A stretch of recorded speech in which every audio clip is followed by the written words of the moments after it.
Welcome back, everybody, to the Success Partner Podcast. I'm your host, Daya Naef, and today I have Malia Faleafine coming in as our guest speaker today. I'm so excited to have you, Malia. Thank you for having me. I'm so excited to be here.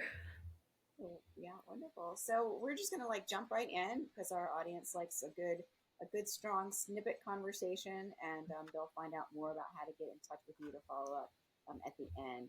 So just give me an idea. You are a fractional COO. So tell everybody what that is and why we would be wanting to work with you. Yeah, so a fractional COO is basically a part-time executive who provides like strategic and operational leadership to business. So that can look like day-to-day foundation or structure setup for a startup or for larger organizations focused on strategic initiatives and implementing that.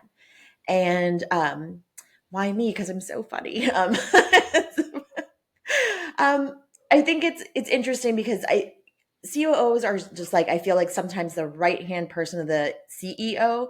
So everyone should pick someone who is aligned with their organization's mission and value and really is a good fit. And it really just depends where you are in your company's growth. So if you need someone who is going to hold your hand, I'm a really good person to hold a hand holder there. And really like to do that. And so since I enjoy doing that, I think I'm a good fit for those type of agencies versus if you need someone a little bit more hands off.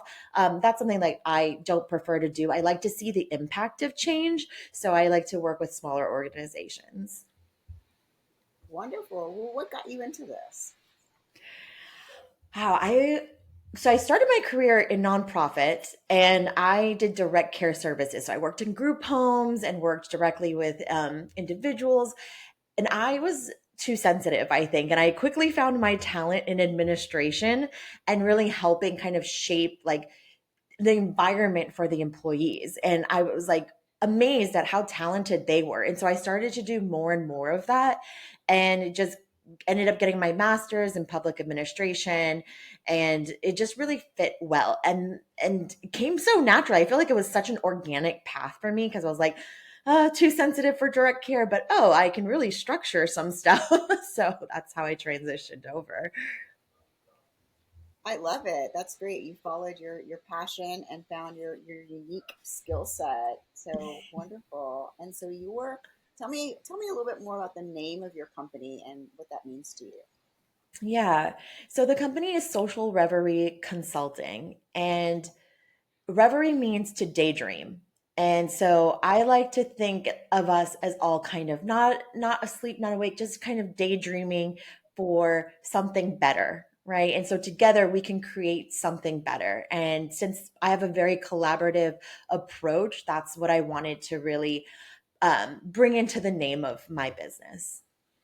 I love that. Like Daydreamer was one of my nicknames growing up. However, it was not in it was not in such a positive sense.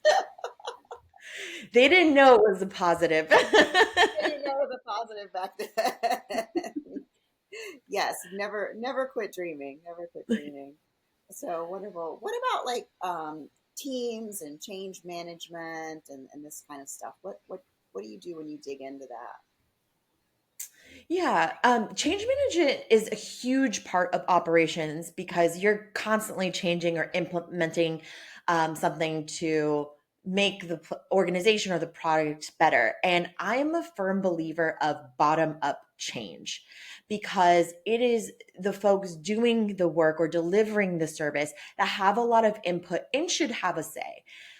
And it is out of balance because we have leaders for a reason, so somebody has to make the tough decisions, but leaders can't make all the decisions. We tend to sit in a bubble and kind of look at like the forest, right? But we have to understand what the trees are doing. And so what I tend to do is merge those things. I like to be a good facilitator between what are people talking about on the ground and what are some of the visions that we have from leadership, who pays, I think, a little bit more attention to maybe external things that are going to impact the internal organization and want to shape the strategy there.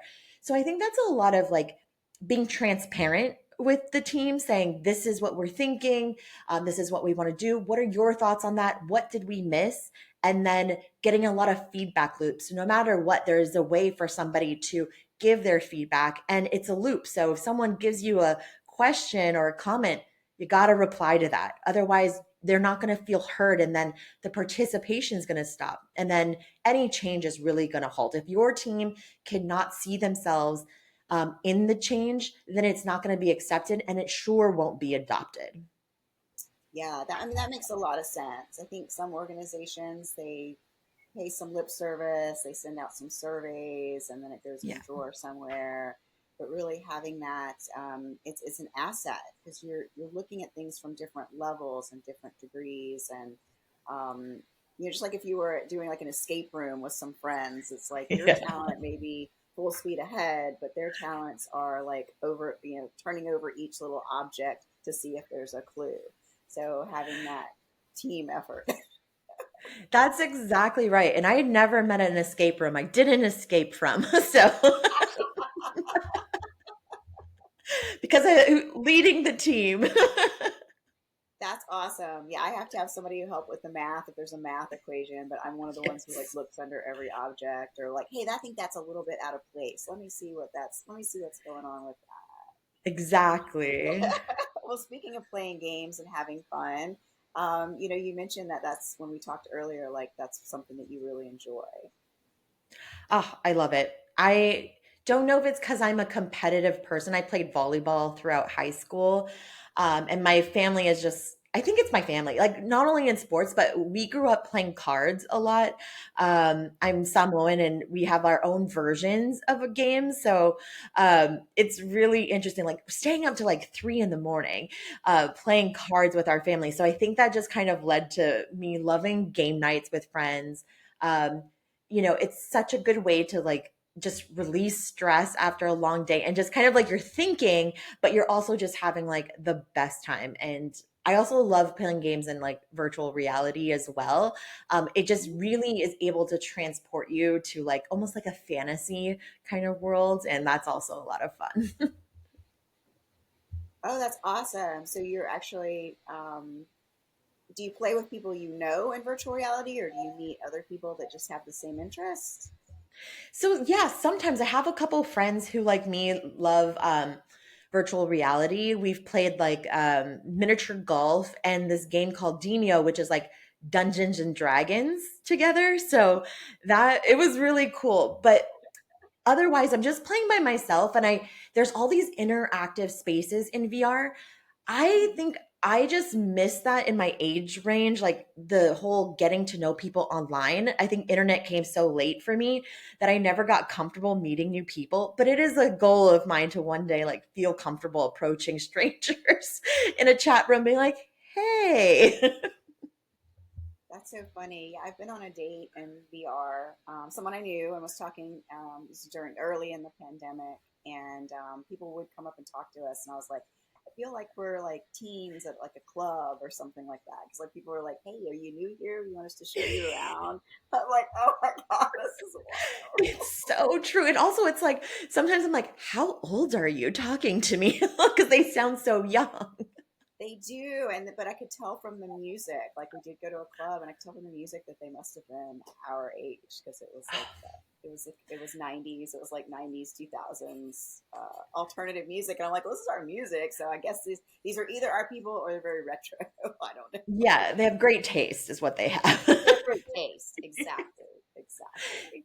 There's Well, sorry to cut you off. There's this office trend too, like in VR that's coming up because of remote work, and I find that it really interesting.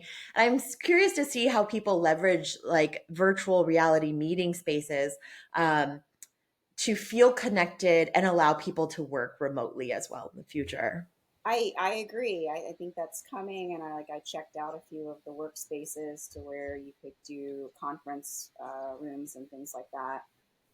So I think as the equipment gets better, I Yeah. found I couldn't stay on it more than like an hour because it Yeah. would be kind of cumbersome and headachy at that point. But I think as the technology changes and people still are really strongly adhered to remote work, I think it's definitely an outlet there. Yeah. Awesome. Well, good. Well, what kind of advice would you give for somebody who wants to be a CEO, COO at one point? Yeah, I think obviously someone who is organized, project management Okay. is a huge component of it. But I like to tell people as a COO, you really need to be self-aware, um, because it requires a lot of cross-functional teamwork, and you're going to run into a lot of people who challenge you and in different personalities more than a lot of other roles. And you have to think in so many different perspectives. And so if you're not self-aware, I think it really doesn't allow you to process information appropriately. So then you kind of limit your thinking and you kind of get frustrated a little better. I mean, a little, not a little better. Well, definitely frustrated better, but a little bit more, you know? So I think if you're to be self aware and work on things that make you self aware, I think that would be very helpful if you want this to be a career, because it is a really dynamic and fun career. And what I've recently learned is that to be a COO, you don't have to just be this like rigid, organized person, which I think people have thought of in the past of this role. I encourage people to continue. If you're creative or you like to be creative, I can encourage people to go and follow that, because we do a lot of creative problem solving, and to keep yourself like in creative spaces helps you look at challenges or helps you look at people and think of things creatively rather than just like this one path that we have to take. It allows you to kind of take a step back and think bigger. Wonderful. All right. Well, as we're wrapping up, how do people find you? Yeah, they can find me on socialreveryconsulting.com, which will be up soon. So I'll throw it out now. Or at my email, which is Malia Sorev, MALIASOREV @gmail.com.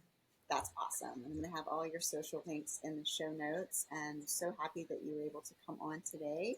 It's great to have you. And thank you again, everybody, for watching. This is the Success Partner Podcast. Stay tuned.